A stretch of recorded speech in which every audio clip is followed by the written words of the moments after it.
सभी दर्शकों को नमस्कार, मैं हूं नवीन सोरान और आप सभी का स्वागत करता हूं हमारे खास कार्यक्रम शुद्ध देसी हरियाणा में, जिसमें हम हरियाणा जुड़ी बेहद खास खबरों पर चर्चा करेंगे। और हमारे साथ है भाई विकास, जो देसी अंदाज और देसी बोली में खबरों का विश्लेषण करेंगे। विकास भाई, शुरू करते हैं।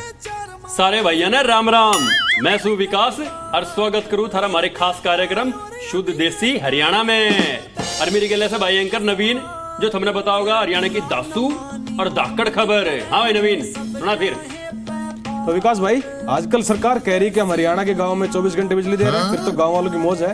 24 घंटे बिजली ला, 24 घंटे बिजली ला, 24 घंटे बिजली ला। भाई मौज, कसूती मौज हो रही है। कैसे? गांव वाले की भी, और जो ये दावे करें, ये वादे करें, उनकी भी। अच्छा, वो कैसे? हाँ, वो कैसे है भाई, तेने बताऊं। पानीपत में शिक्षा मंत्री कंवरपाल गुर्जर साहब लोगों की शिकायत सुनने लग रहे थे। भाई अचानक लाइट नू लगा ले, 15-20 मिनट का झटका मारेगी, तब भाई हो गया अंधेरा। उस टाइम शिक्षा मंत्री साहब और अधिकारियों ने मोबाइल की लाइट आ गया, लोगों की शिकायत पढ़नी पड़ी। अब देख ले कितना ले रहे स्वाद। 24 घंटे बिजली एक ख्वाब है हरियाणा के अंदर, 24 घंटे बिजली एक ख्वाब है हरियाणा के अंदर, 24 घंटे बिजली एक ख्वाब है हरियाणा के अंदर। ये तो खेला ही होगा विकास भाई, मतलब 24 घंटे बिजली देने वाले वादे जो कर रहे थे, उनकी तो पोल पट्टी खुल गई। देख ले, 24 घंटे बिजली के वादे किसे एक चल रहे हैं। तो भाई नवीन, पहले मैंने एक बात बता यार। क्या? यो नू क्या अगर कि भाई हरियाणा में जो चल रहा है यो जनसंवाद, ये कौन सा जनसंवाद से भाई? जनसंवाद मतलब विकास भाई, जब कोई आदमी कार्यक्रम आयोजित करता है, उसमें लोगों से सवाल पूछता है कि उनको किस तरह की समस्याएं हैं, उन समस्याओं का निस्तारण करता है, जैसे कि आज के समय में हरियाणा के सीएम मनोहर लाल कर रहे हैं। इट्स सो सिंपल विकास भाई। अरे ओ अंग्रेज डट जा, इट्स सो सिंपल। मन्ने भी रहा है गण अंग्रेजी ना काटे, सीएम मनोहर लाल कर रहे हैं वे। अरे ये जनसंवाद ने बेरा है, जन उपास होने लग रहा है, किसी किसी का सुन दे नहीं, सीधे चांद का नी पर्ची काट दे हैं। आप नेता अनुराग डांडा ने जनसंवाद कार्यक्रम पर कटाक्ष करते हुए कहा कि ये जनसंवाद नहीं है, जनविवाद कार्यक्रम है, इसमें लोगों की समस्याओं का निस्तारण तो हो ही नहीं रहा। जनसंवाद का मतलब ये होता है जनता के साथ संवाद करना। जनसंवाद नहीं बल्कि जन विवाद, जनसंवाद नहीं बल्कि जन विवाद, जनसंवाद नहीं बल्कि जन विवाद। देखा आगे ना भाई बात भाई, काका के जनसंवाद पे आंगली उठन लग रही है कि वो जनसंवाद नहीं जनविवाद से। आप नेता अशोक तंवर ने भी कुछ इसी तरह का बयान दिया। उन्होंने कहा कि ये जनसंवाद नहीं जनविवाद होता जा रहा, जहाँ देखो लड़ाई झगड़ा और लोगों की शिकायतें सुनी नहीं जा रही। कोई अगर महिला रोजगार की बात करती है, फैक्ट्री लगाने की बात करती है, तो उनको चंद्रयान का रास्ता दिखाते हैं। तो सूरज चांद सितारे अब जो है ये आने वाले समय में बीजेपी को देखने पड़ेंगे। आम आदमी पार्टी के नेता जो है अनुराग डांडा, वो वही नहीं रुके। उन्होंने आगे भी ये कहा कि सीईटी के जो छात्र हैं वो अपने सवाल जब रख रहे हैं मनोहर लाल के सामने, तो वो उनका कोई निस्तारण नहीं कर पा रहे। महिलाएं हैं, आशा वर्कर्स है, वो अपनी मांग रख रही, तो उनका कोई निपटारा नहीं हो रहा। और वही महिलाएं अगर रोजगार से संबंधित कोई सवाल पूछती हैं तो उनको चंद्रयान पर भेज देते हैं। मुख्यमंत्री हर जगह पर जाकर जन संवाद में जनता की मजबूरियों का फायदा उठा करके उनका मजाक उड़ाते हैं, उनके ऊपर हंसते हैं। भाई आम आदमी पार्टी वाले हरियाणा में 300 यूनिट बिजली का खाली वादा निकलने लग रहे हैं। ये तो अपने बयान न गिल्या सत्ता पक्ष वाला ने करंट भी देने लग रहे थे। बिल्कुल। और इसी बीच एंट्री हुई हरियाणा के पूर्व सीएम भूपेंद्र सिंह हुड्डा की, जिन्होंने जनसंवाद कार्यक्रम पर कटाक्ष करते हुए कहा कि इसमें समस्याओं का निस्तारण तो हो ही नहीं रहा। ये कहाँ का जनसंवाद है, ये तो सिर्फ जनविवाद है।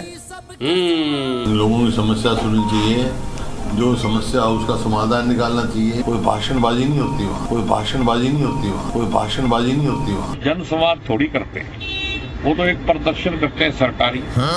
जब लोगों को आप, कांग्रेस के लोगों को, दूसरे विपक्ष के लोगों को आप घर में नजरबंद कर दोगे, सरपंचों को आप पकड़ के ले जाओगे, किसान यूनियन के नेताओं को अरेस्ट कर लोगे, ऐसे जनसंवाद होता है क्या? कोई भी जनसंवाद मुख्यमंत्री जी का एक भी सक्सेस हुआ हो तो कभी तो ये कहते हैं आपको चंद्रयान पे भेज देंगे। कोई सरपंच अगर इनसे मांग करता है उसको स्टेज से नीचे उतार देते हैं। जनसंवाद तो है नहीं, जनविवाद हो गया है। देख ले, कोई सी पार्टी नहीं छोड़ने लग रही, चाहे आम आदमी पार्टी है, चाहे कांग्रेस है, चाहे इनेलो वाले हैं। अब भाई जनसंवाद नहीं, अब तो जनविवाद हो लिया है। जैसा विकास भैया आपने इनेलो की बात की, तो इनेलो के जो नेता है अभय चौटाला, उन्होंने भी इसके ऊपर कुछ बात कही है, वो आपको दिखाते हैं, देखिए। समाज नहीं जनस्वाद, समाज नहीं जनस्वाद, समाज नहीं जनस्वाद। क्या भाई वो कहा लिख रहे हैं, अक मरोड़ का करोड़ लग गया करे कहावत से या बाकी तो भाई 2024 से बताओगा अब कौन आगे करेगा जनसंवाद और किसका होगा जन उपास, जन विवाद उपास, जन कुछ भी लाले यो ही चल रहा था आजकल। तो चलिए खबरों में आगे बढ़कर बात करते हैं हरियाणा के उस मुद्दे की जो काफी दिनों से सरकार को सुनाई दे रहा है लेकिन उसका समाधान नहीं निकल रहा। हम बात कर रहे हैं उन महिलाओं की जिनको फ्रंट लाइन वर्कर का दर्जा दिया गया है, यानी कि आशा वर्कर। बात तो सही कह रहा है यार, कई दिनों तक धरने प्रदर्शन करना लग रही बेचारी, पर इनकी कोई सुनवाई नहीं। पर मैंने नू भी सुनी थी एक कोई मंत्री था उसके कार्यक्रम में कि मैं साका सा हो गया था, मतलब क्या बात होगी थी यार? बात कुछ ऐसी थी विकास भाई कि हासिम निकाय मंत्री कमल गुप्ता वहां महिलाएं पहुंची अपनी समस्याओं को लेकर, फिर क्या था उनके हाथ से माइक छीन लिया गया, उनकी बातें पूरी नहीं सुनी गई, इवन वो उनके ऊपर गुस्सा होते हुए दिखाई दिए, जिसका एक वीडियो खूब वायरल हो रहा है। तो बेटे मेरी बात सुन ले साहब, मेरी सुननी पड़ेगी, मेरी बात। मैं कैसे 24 घंटे आज मैं उड़े आ रहा हूँ, आज कोई आशा बहन वहाँ जाएगी, मैं उसको कैसे मिलूंगा बताओ मेरे को? मैं यहाँ सुनने आया हूँ, आप बात अपनी रखो, फालतू बात नहीं करो, फालतू बात नहीं करो, फालतू बात नहीं करो। इस बात पे छोड़ गया है, दुखती रग पे हाथ धर दिया सा वर्करा ने। बाकी इनू तो देख लो जी, क्या महीने हो गए हैं, अगली धरने प्रदर्शन करने लग रही हैं, गांव में बैठी हैं, नारेबाजी करने लग रही। बिल्कुल विकास भाई, इसी तरह का नजारा फरीदाबाद में देखने को मिला जब आशा वर्कर्स अपने प्रोटेस्ट को लेकर आगे जा रही थी, तब उनमें से एक कर्मचारी बेहोश हो गई और उसको बेचारी को अस्पताल में दाखिल करवाना पड़ा। हर आशा वर्कर गरीब घरों से है और 4-4 हजार वेतन में घर नहीं चलता। आशा बहन जी डेली कोरोना में काम करे, आशा वर्कर चाहे मर जाए, उनके बच्चे मर जाए, तनख्वाह के नाम पे हमारे लिए कुछ भी नहीं है। बता यार, ये दिन आ रही हैं बेचारी प्रदर्शन करने लग रही हैं, मतलब बेहोश होने लग रही हैं गांव में गर्मी में, हैं रुके मर मर के, अरे तो अस्पताल तक में भर्ती करने लग रही हैं और फिर भी कोई सुनवाई नहीं। साहब देख लो बेचारे की कीमत बन रही है। वहीं यमुनानगर जगाधरी रोड पर आशा वर्कर्स ने गुस्से में आकर रोड को जाम कर दिया। उसके बाद क्या था, पुलिस ने वहां पर नुकीली तारें लगा दी उनको रोकने के लिए। बेचारी और क्या करेंगी, क्या दिन तक काल पा रही है, छोटा आवेगा। वहीं झज्जर और कैथल में जो आशा वर्कर्स हैं उन्होंने अपना रोष प्रदर्शन करते हुए ताली और थाली दोनों बजाई ताकि ये जो कुंभकर्ण वाली नींद सरकार की टूट जाए।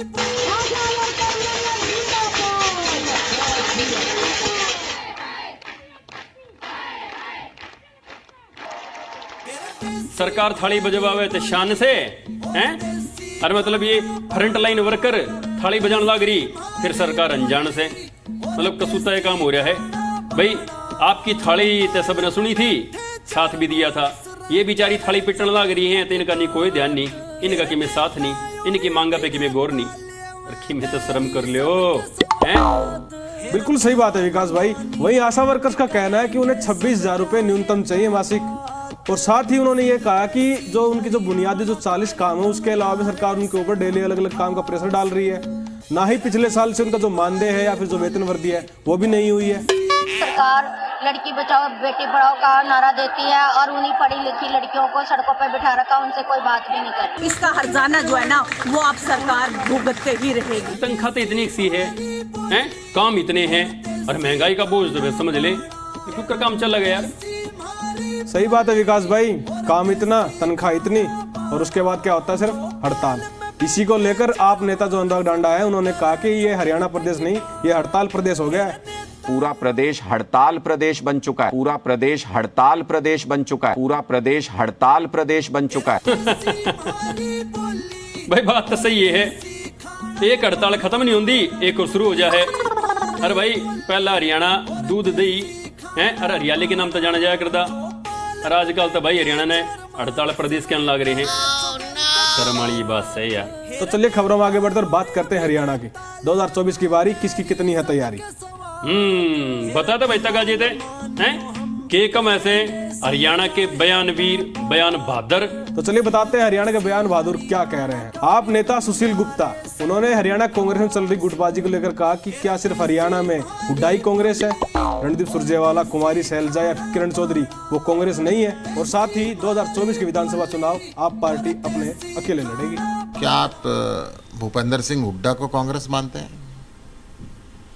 क्या आप रणदीप सिंह सुरजेवाला को कांग्रेस का नहीं मानते? क्या कुमारी सैलजा को कांग्रेस नहीं मानते? क्या आप किरण चौधरी को कांग्रेस नहीं मानते?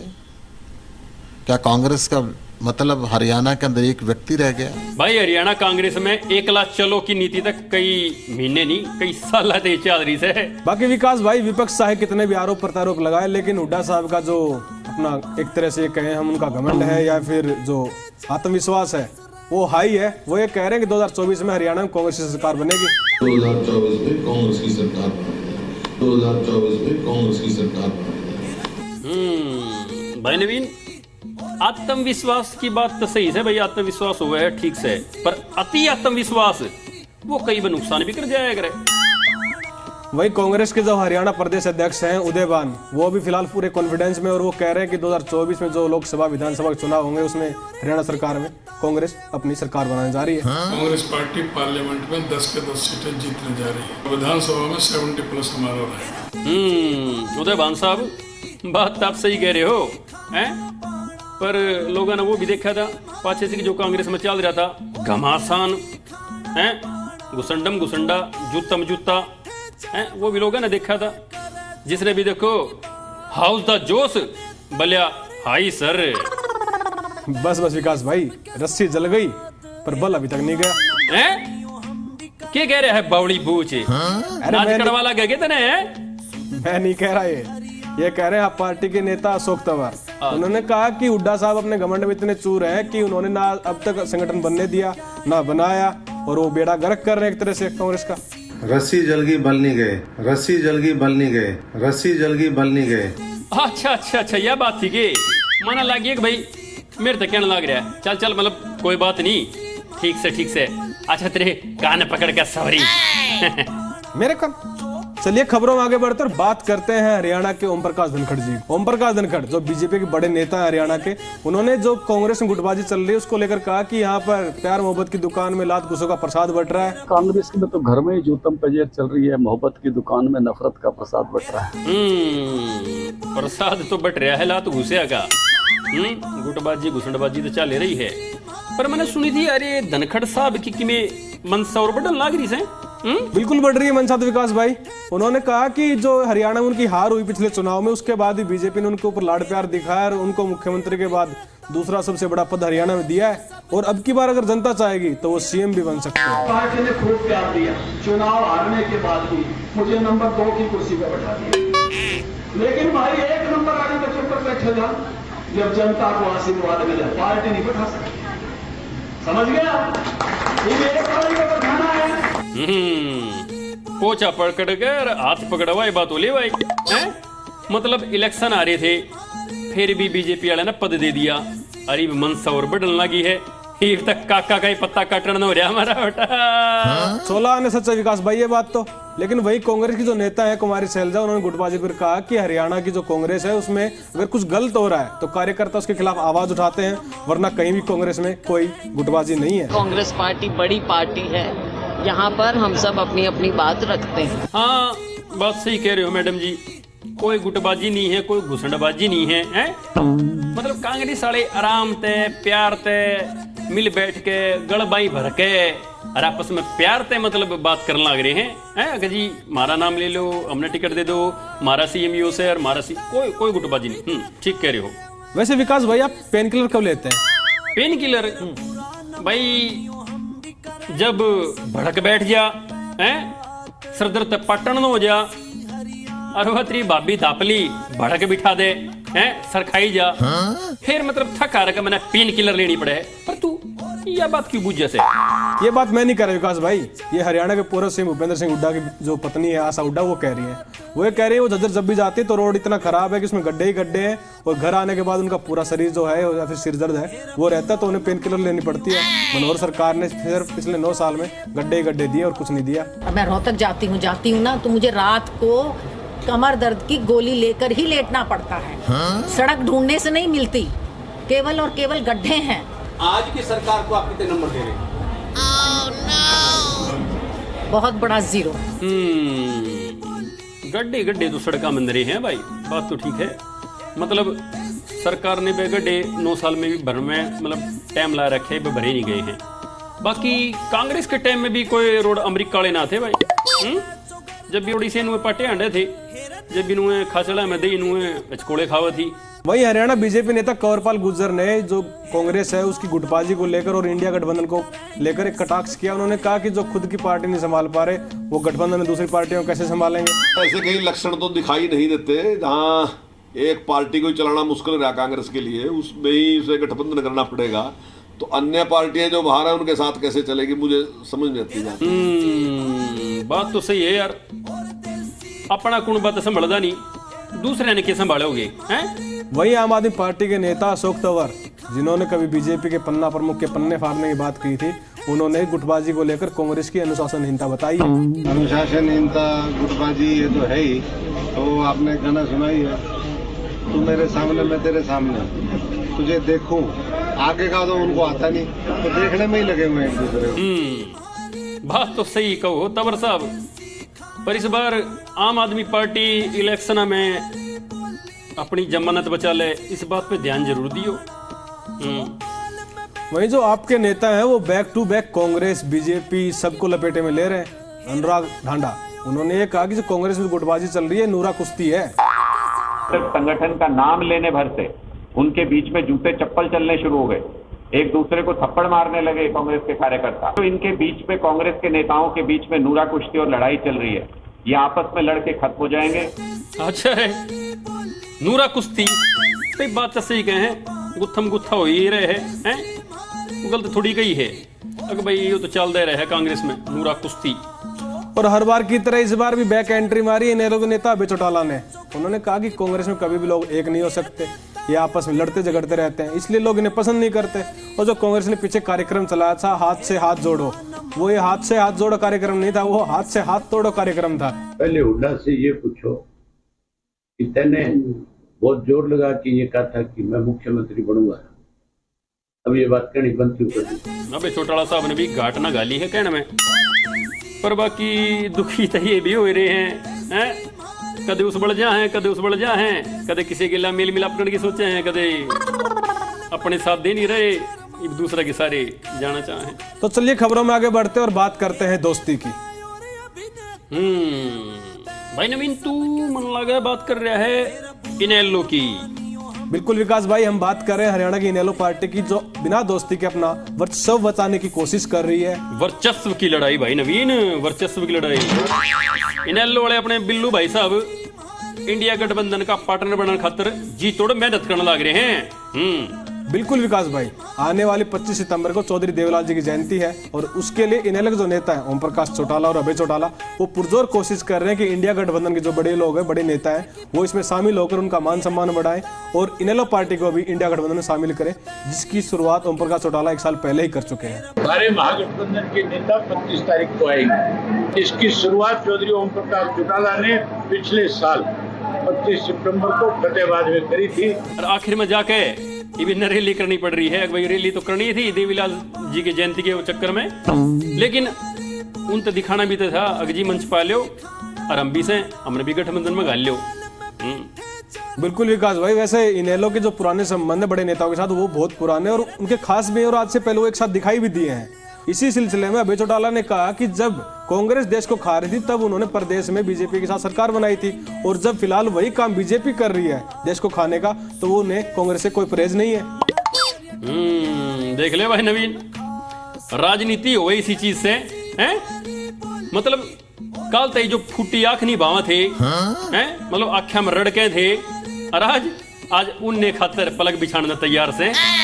और सुनो विकास भाई, इनेलो नेता अभय चौटाला ने कहा कि जो भूपेंद्र सिंह हुड्डा हैं ये बीजेपी की इशारे पर काम करते हैं, खुद को मुख्यमंत्री का दावेदार घोषित कर रहे हैं, क्या बाकी का और कोई कांग्रेस में मुख्यमंत्री का दावेदार नहीं है?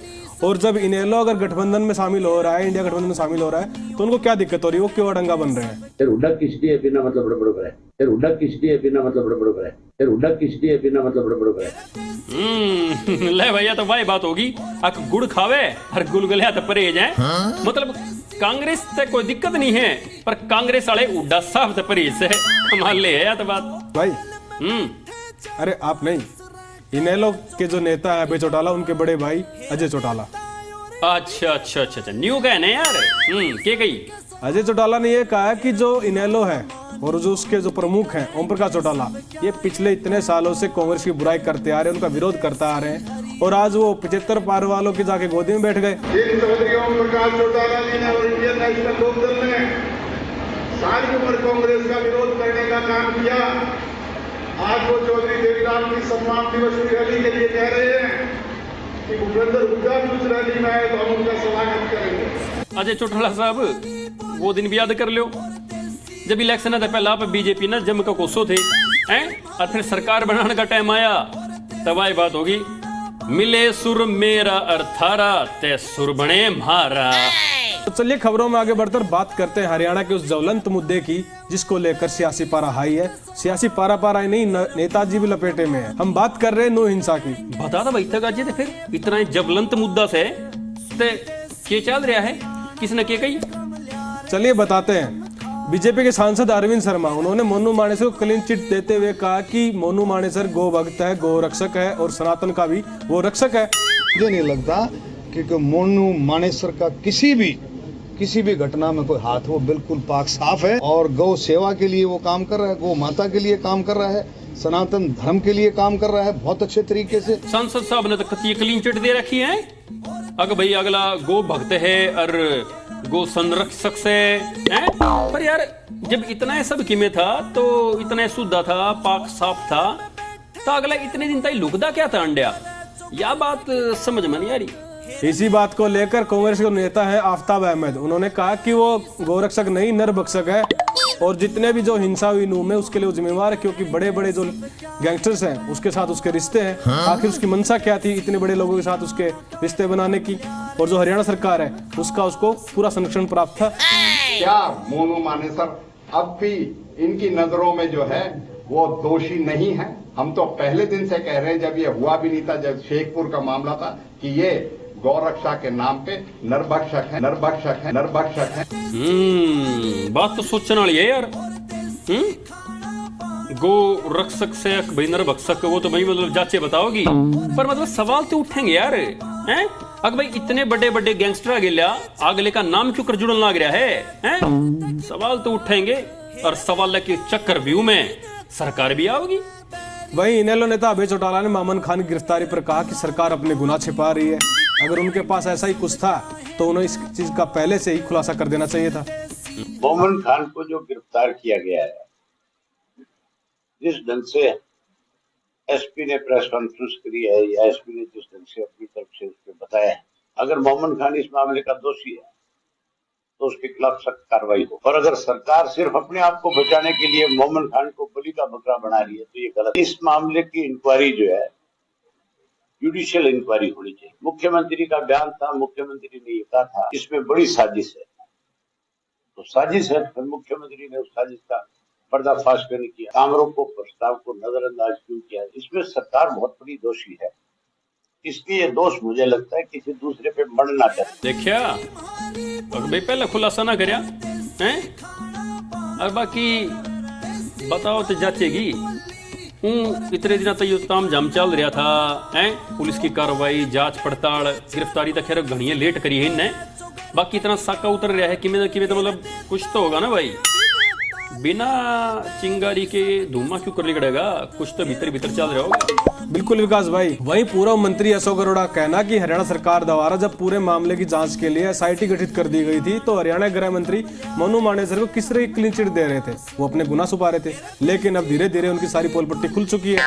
मोनू मानेसर के बारे में तो प्रदेश का गृह मंत्री कहता था वो देवता है। मोनू मानेसर के बारे में तो प्रदेश का गृह मंत्री कहता था वो देवता है। मोनू मानेसर के बारे में तो प्रदेश का गृह मंत्री कहता था वो देवता है। भाई नवीन, कौन देवता से और कौन दानव, ये तो जांच बताओगी, टाइम बताओगा। बाकी भाई नवीन, जांच में जिसका नाम आगे आ गया और जो फंस गया भाई उसकी तो लिकड़ेगी रेल, और जो उसके सपोर्टर हैं उन पार्टी वाले का लिकड़ेगा तेल। तो चलिए आज के हमारे खास कार्यक्रम में इतना ही। अगले प्रोग्राम में आपसे जल्दी रूबरू होंगे बड़ी खबरों के साथ। तब तक के लिए नमस्कार, राम राम। हाँ तो भाइयों, ये हम जानते जानते सुन लो हरियाणा का चुटकुला। भाई रंगीले, ये बताओ सबसे मुश्किल क्या होता है? यार सब तो मुश्किल हो वैसे प्राइवेट नौकरी में छुट्टी लेना। अच्छा, वो क्यों? भाई प्राइवेट नौकरी में छुट्टी लेकर ब्याह या ससुराल जाना उतना ही औखा से जितना पुरानी फिल्मों में गवाह का कोर्ट पहुंचना हुआ था। की बात, हेरा नेता और अभिनेता ले मैं बैरी सबके सवाल।